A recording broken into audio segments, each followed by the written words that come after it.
Greetings, collective. On my way in this evening, I was contemplating a word that I was given. Um, that word was that there is no obvious correlation between certain behaviors and the cause of those behaviors. I'd like to repeat that and then try to expound on it. There is no obvious correlation between certain behaviors and the cause of those behaviors. Have you ever scratched your neck or something and kind of felt it in the back of your back, or pulled a hair or something and felt it in the back of your ear or something? The nervous system is weird. There are a lot of things that are connected that don't appear to be. Um, that's what I suspect that word was telling me. And one of the confirmations for me personally of that word is, I'd say for the last maybe 20 years or so, I've been on a pretty kind of introspective healing journey. And over the last 2 or 3 years, it has intensified significantly. Um, One of the things that I am starting to discover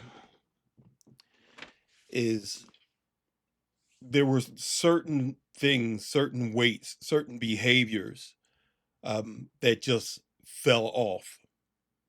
Um, I did not try to address those behaviors directly. Spirit was not encouraging me to address those behaviors directly. However, as I healed in general, certain things just fell away. And the interesting thing about it is it's not as if uh these things are necessarily harmful, but they were indicative of something that was going on in the spirit. And the more interesting thing is I still don't know which things affected which things. All I know is as I heal and as I transform, there's a certain freedom that comes with it. Um, Certain things have no longer have any power over me, and I kind of want to connect that to the last video I did, where there was a pastor talking about essentially punishing people out of certain behaviors, which never works because even if it appears as though that behavior has stopped, it will manifest some other way. So you haven't really solved the problem. You've just moved it somewhere else. One of the things that I talk about in the book is the concept of the way a thing manifests as opposed to the nature of the thing.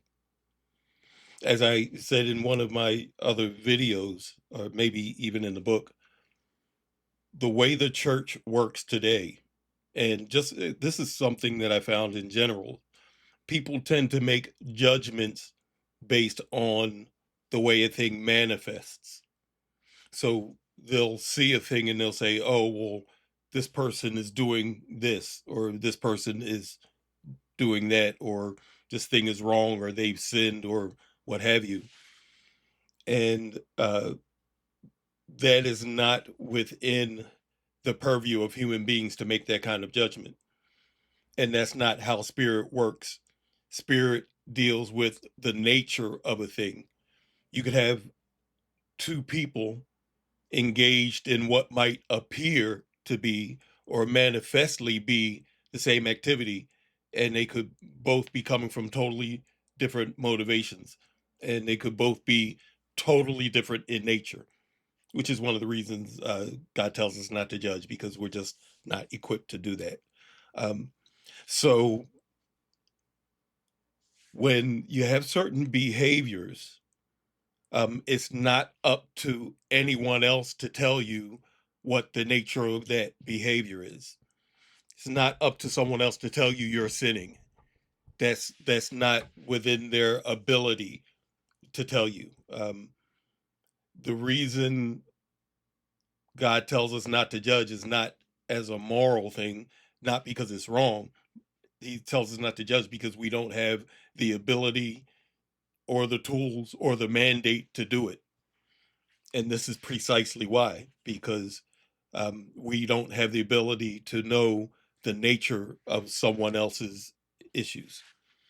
So, getting back to my personal healing journey, part of what allowed me to get that certain freedom and the clarity that came along with it was getting to the nature of certain things in my past. Getting to the nature of things in my past, not getting to the nature of whatever practicing I'm doing, whatever practices I'm doing, or whatever behaviors I have.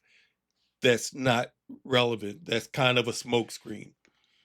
The key is going back into your history, going back into your past, and examining those things that you would rather not examine, and getting to the nature of those things, not how they manifest or how the enemy might be piling on you, telling you you're a terrible person and you did this and you're going to hell and you're wicked and you're evil. No, it doesn't work like that. The most interesting thing that came from my self-examination was finding out that many of those things that thought were a certain thing in nature were not that at all. And I had been punishing myself for things that weren't even offenses. So this is the importance of getting into that self journey, because if you're in the church or you're in some kind of organization where people are practicing looking at the outside instead of looking inside, the only thing that can come from that is error. Um, and listen, some of these pastors out here, there a lot of them, some of them are hypocrites, but a lot of them are not. They're not wicked. They're not evil. They just don't know. They're operating under false information. They're standing up there trying to tell you things you need to do to stop sinning, and the enemy is sitting up there clapping along with you, saying amen along with you, because that has absolutely no effect whatsoever.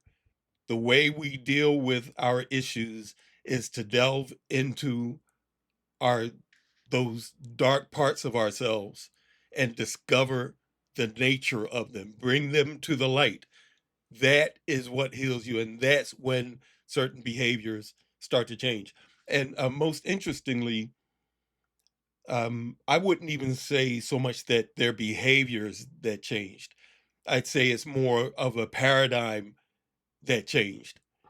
And because that paradigm changed, certain behaviors dropped off. And then there were literally some behaviors that just, I'm sure it had something to do with the paradigm, but I questioned myself. It's like, what the heck just happened here? How am I free of this thing? So I'd like to go ahead and encourage everyone once again. It is so very, very important to seek that individual, subjective relationship with spirit. I'm not telling you not to go to church. I'm not telling you not to fellowship. I'm I'm suggesting to you that you make it a priority to get that individual, subjective relationship with spirit. Make that your priority, and then just watch and see how spirit moves.